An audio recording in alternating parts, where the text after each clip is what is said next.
Well, hi, thanks so much for joining me here in my shop. I just posted the last video in which I beat my brains out once again trying to track down where the hum is coming from in this radio. To no avail, I'm afraid.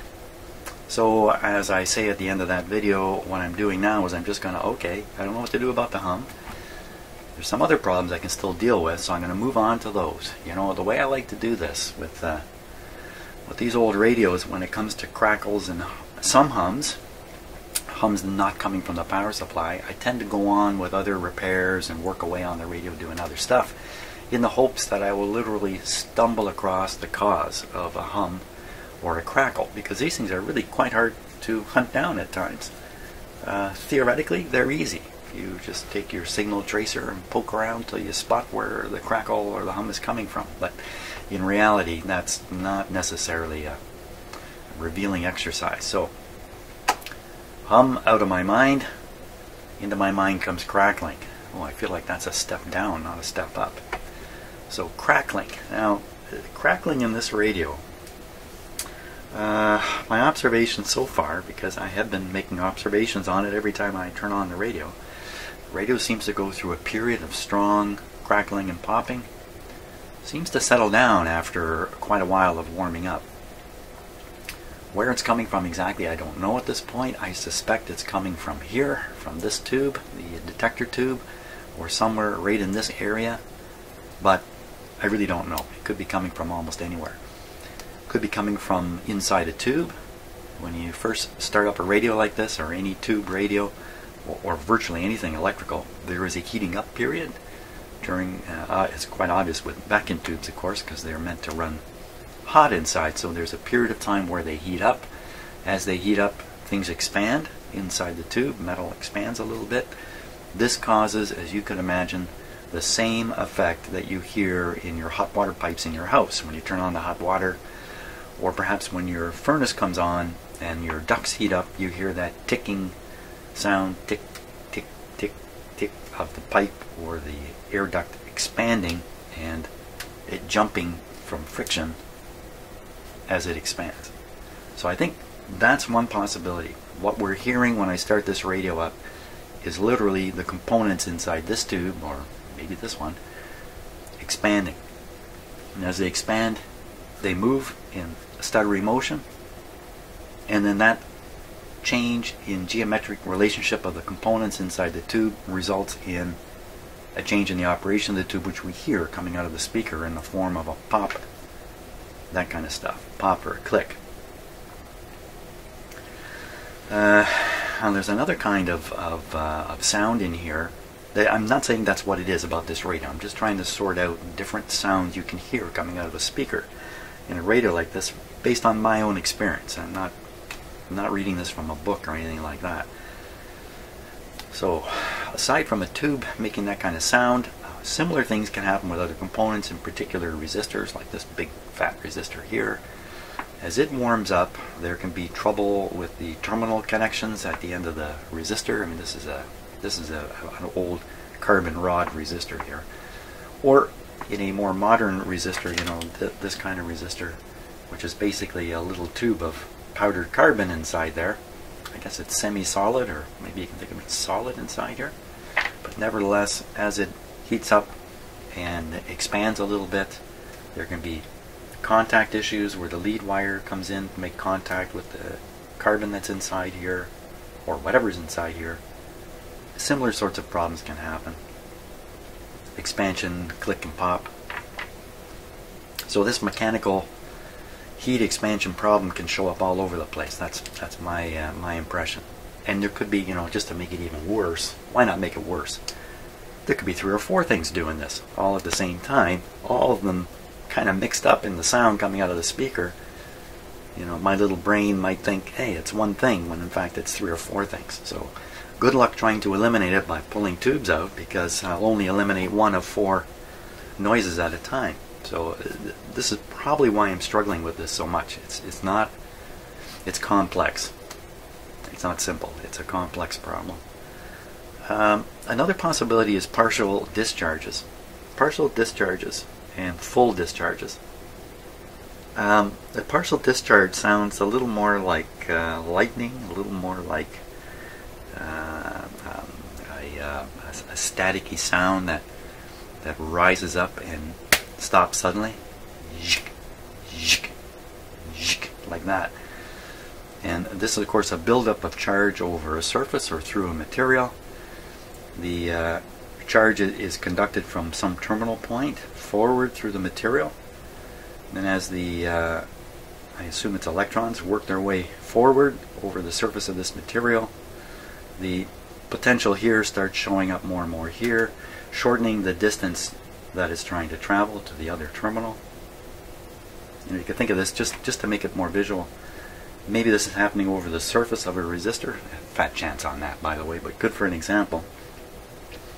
So maybe there's dirt or water on this resistor. Who knows? Who knows? Maybe it's finger oil. Okay, a little bit of salt or something. But anyway, the charge can crawl across more or less and build up at some. Okay, here's the resistor. Build up at some. Here's the dirty part, and this part's a little cleaner. So the charge can build up here. Now you've got the potential of the terminal sitting here on the surface of whatever it is, or maybe inside. Who knows? There's all kinds of ways this can happen. And that's a short distance. If it manages to hop over, then you hear every time it hops over, it depletes the charge here, and the whole thing starts over again. Kind of get the impression? Hope so, anyway. Wow, these hands are handy. So that's another very typical sound that you can hear, and I think these are called, the moment where you hear the snap is called a partial discharge, because you've actually discharged this charge that's building up. I think that's why they use the term partial discharge. The last thing you can hear is just this part. You never hear the snap over. You just hear this. So the charge is bleeding forward. It's causing this hissy, crackly sound, but it never builds up enough to actually jump over. Somehow it's leaking all the way across, and it's just a constant leak of electrons, I guess. Charge carriers of some sort, anyway, across the surface of something, or maybe through the inside. Who knows? I mean, this kinds of things can also happen inside vacuum tubes, over surfaces, anywhere. So, with all this in mind, and the reason I'm going over this is not so much for your sake, it's more for my sake. Get it clear in my head. We're going to turn on the radio. We're going to try to make observations. It's very clicky-poppy at the start, but only after the set is fully warmed up. Let's think about that for a minute. Now, that's a big hint in itself. The slowest tube to heat up in here, as far as I know, as far as I can tell, is this guy, the only tube with a indirectly heated cathode. The rest of them spring to life pretty quick. Within 2 or 3 seconds of turning on the radio, the heaters are fully heated in these tubes, and the tubes are fully operational. Whatever's happening is happening already. This one is greatly delayed. I believe it's this one. Only after this one, or whatever it is, has warmed up fully and we can hear the whole radio do we start hearing the pops and clicks. And they rise up quickly in terms of number, rate, all that stuff. And then slowly over time they seem to die out, which really suggests to me it's tube elements moving in one of these tubes. I don't know. Now, I've repeatedly, you see me do this over and over without comment, tap these tubes, trying to find out who's got the loose elements. Because I'm thinking if loose elements and shifting elements are causing all this noise, surely touching it is going to cause a response. It's going to become obvious pretty quick which tube it is. The tubes that seem to respond to that mostly are the output tubes. But the impression I have is it's not elements in the tube. It's really tube pin contact coming and going. It's not. That's the impression I have anyway. And I could be wrong about all this. I probably am wrong about everything. So that's kind of how you start out, isn't it? Wrong about everything. So what to do? Now I'm going to start. I can't be starting this up and stopping it over and over and over. It's going to take forever. So I want to get as much out of a startup as I can. So I think by a process of elimination, I already know the radio is perfectly silent if I pull this tube out. So I'm not going to pull this one out. I suspect this tube or circuitry right around this tube is causing the problem. So, and I've started the radio up in a normal mode like it is now many times, so I'm not going to hear anything I haven't heard already that way. So I think I'm going to pull this tube out, and I think we're going to discover that there's no popping or clicking. You know what? That's good enough for a starter. That's good enough. That's going to help me isolate where these sounds are coming from, unless they show up again. So we're all set to go here. I think so. Here we go. And I'm going to start it up. Oh, it's over here. I'm going to start it up on full power, also, in order to maximize this whole effect. Jeepers! You know what? I should be armed over here. I should have my just in case. I should have this guy on, just in case I get the urge to listen to some of this crackling. Because you know what? It could be on one of the terminals to this tube. It's not really from the tube itself, but it's presented to the tube, and I pull the tube out. The sound can't make it on through the radio, but it's still going on. So I do need to listen to those.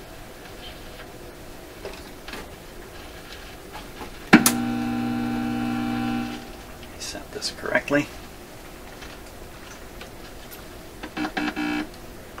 Okay, so I'm going to be able to do this.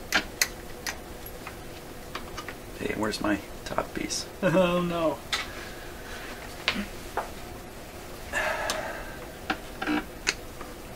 Okay, so I'll be able to do this.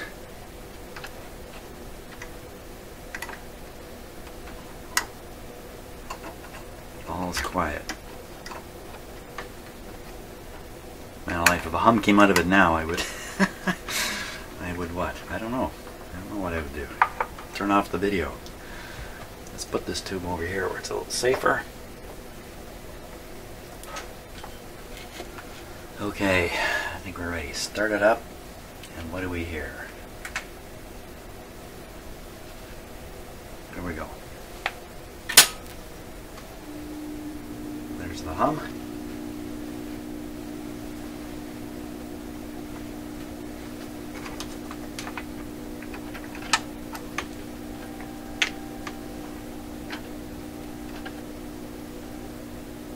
This is the grid.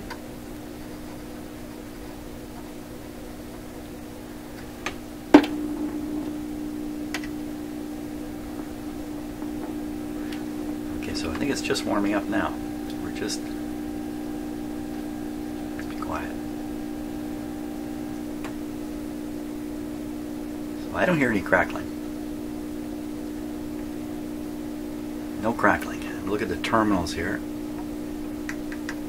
Oop, let me turn up the volume.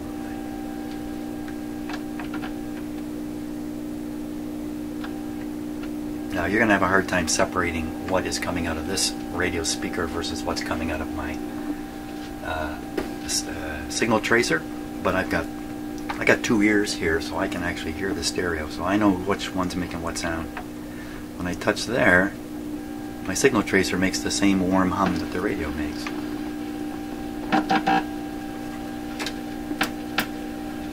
Tracer has its own noises. Right. More hum.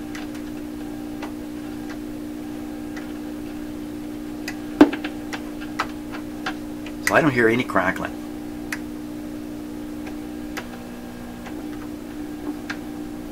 These are the heater terminals, I believe. This is the grid.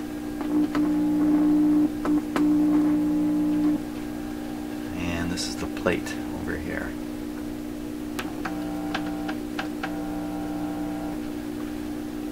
So no crackling. Crackle and Rosie, get on board here. Let's put this tube in. Okay, so I pop this in. Maybe we'll hear the crackling come now. I mean, the radio is warmed up enough that if it were started with all its tubes, the crackling phase would just be kind of calming down. I still don't hear any crackling.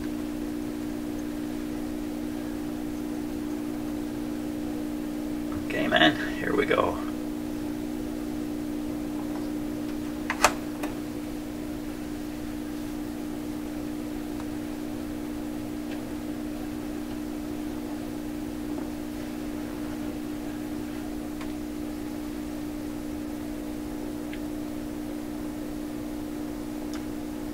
don't hear any crackling at all.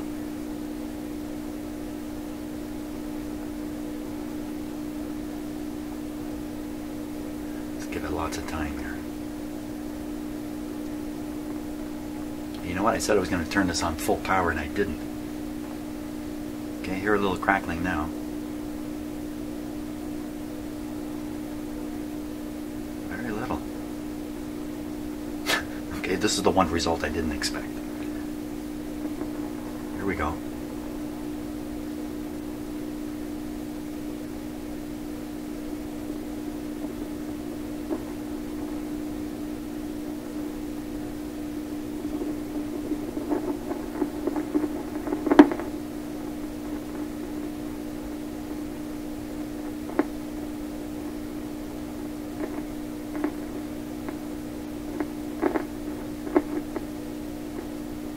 Okay, if it's this tube, tapping it ever so lightly should be reflected in that.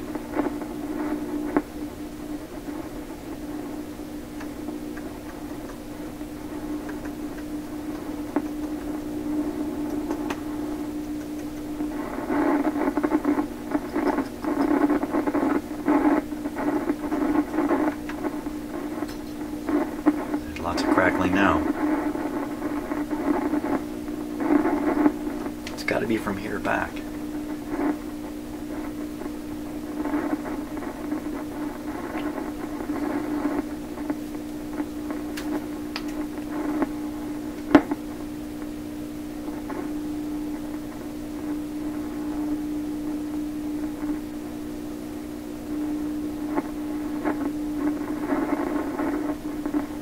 can also hear the hum kind of switching between a couple states. No, it's really noisy. Pull this tube out. That'll cut everything off from back here.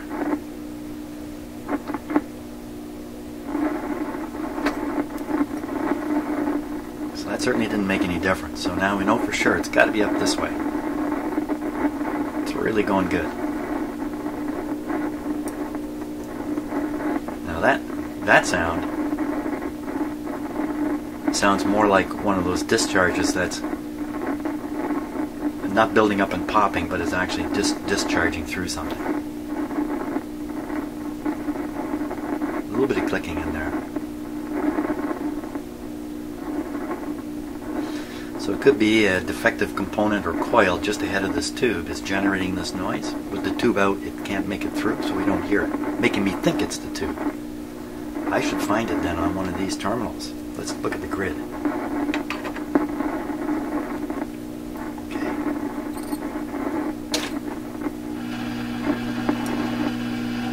Again, you're going to have trouble hearing these two different sounds, but I can hear beautiful stereo.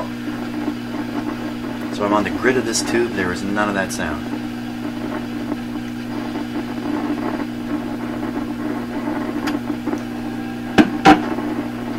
Okay, let's try the output of this tube. There it is. You can hear it.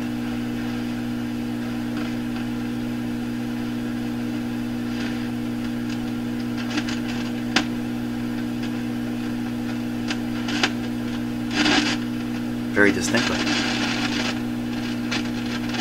That's the plate.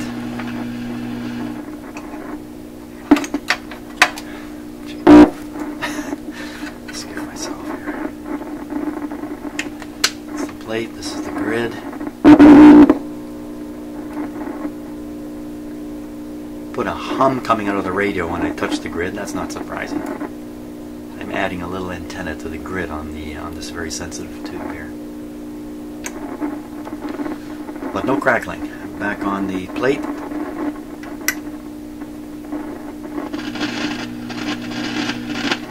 Let's go back on the grid.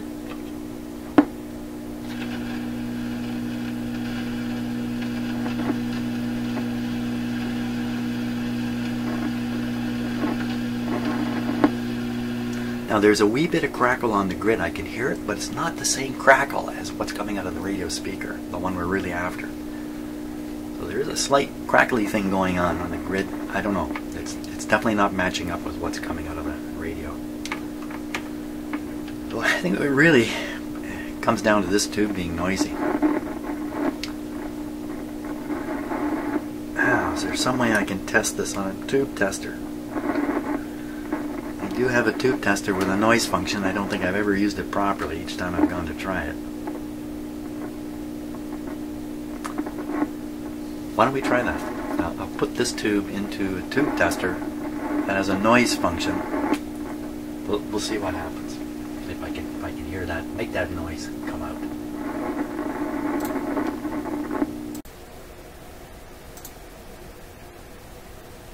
Okay, so here's a look at the tube I'm about to test here. This is the 227, or often it's just referred to as the 27.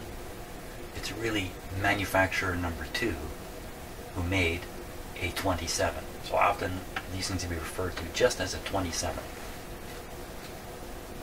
There we are, it says right there. The UI 227 triode, also known as the 27. There's a shot inside it. And mine doesn't look quite like this. Mine only has this screen coming out one way. So this, you can see this tube's built just a wee bit different. Here you can look right up inside it. You can see that there's the heater wires right there, and then the cathode is this piece here, and then the grid is right here. You can see it right there. That's the grid terminal connector right there connecting in. Pretty heavy duty stuff here.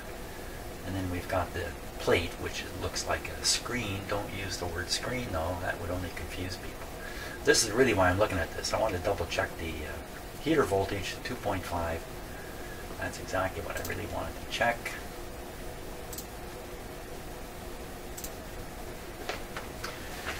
There we go. Now, my tube tester has a noise test feature. You can see these terminals right here. The idea is you run a wire out of these terminals to a regular AM radio antenna. You hook up to the radio antenna, and then noise coming from the tube is fed through this wire to the antenna of your receiver, and voila, you're listening to it. Now you might think, well, that'd be pretty easy for Jim to do. Hasn't he got a million radios? No, not really. Hey, you know what I might be able to do? Maybe I could put this, hook this up to my, yeah, I'm going to hook this up to my, right. Hey, wait a minute. Look at this. I put a short video out saying, warning everybody, my shop is coming apart. And then things didn't happen quite as fast as I expected. But here you can see the construction happening just outside my shop. The wall's missing. Soon that's going to spread right in here because you see the floor. So believe it or not, I'm going to have to change the floor in my shop here. Look what's sitting on the floor. My entire bench, of course. So I have to tear this entire thing apart just to change the floor tile. Yeah. Okay, now just let me just move things around here a little bit. Okay, so hold it right there. This is me from the future now. See the clock on the wall? It's actually 4:30 in the afternoon. I was getting ready to put together the video you were watching, and realized that I hadn't done this tube test properly. So I'm going to redo the tube test, the noise test, the correct way. So let me just turn this guy back on. I still think using the signal tracer is a good idea. So let me hook that back up.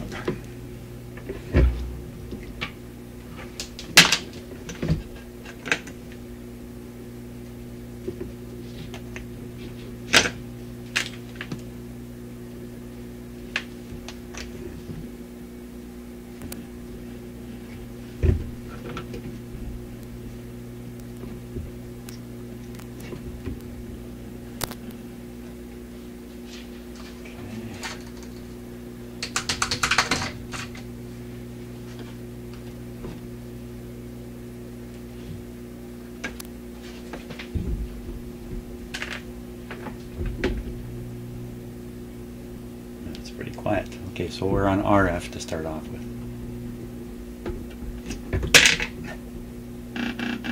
Yep, okay, everything's working. Just double checking there. Because it was so quiet. Okay. settings will be the same, nothing has changed.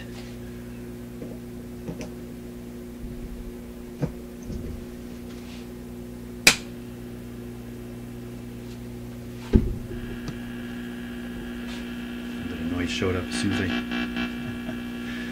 Okay, let me just flip the power plug around in the outlet here.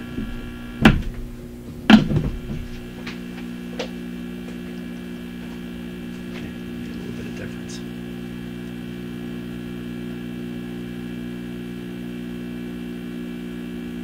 Now the thing I did last time was I pushed the test button. That's not the right way to do the noise test. To do the noise test, I should be rotating this. Now, let me get a hand on the volume control on the...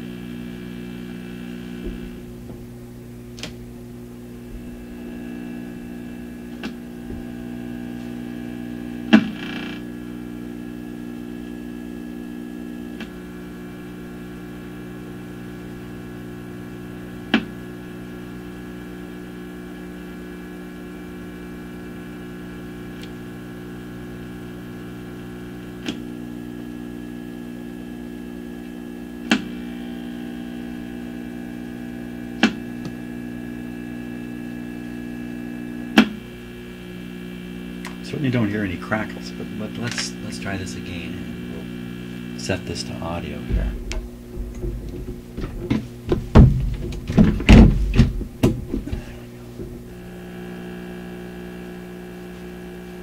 Now I'm going to be switching this. I'm pretty sure at some point I'm going to be switching this right onto the heater.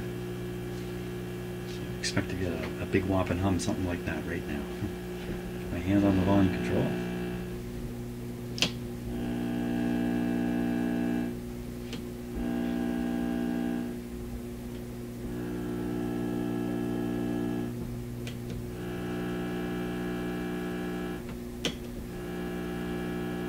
So that barely sounded any different.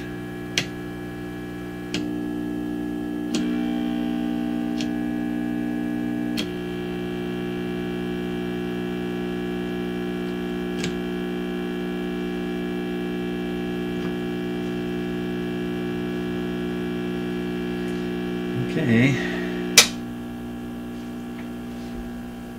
I think what that tells me is there's none of that crackly sound coming from this tube itself. I think that's what I can take from this. So the sound has to be coming from other components. Okay, now we're going to flash back to earlier this morning.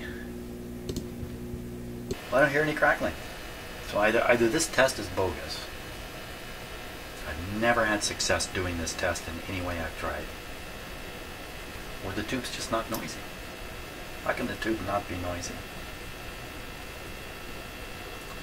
Because in fact it's not the tube, it's a component connected to the tube. With the tube pulled out of the radio, that component has no effect on the output. Put the tube in, the component has an effect.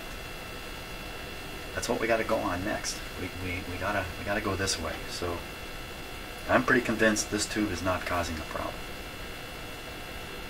And I really definitely isolated it right down into this part of the radio. So that's the goal.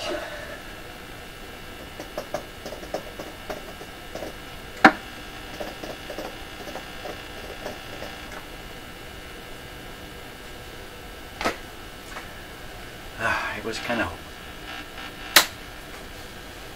Oops, wrong switch.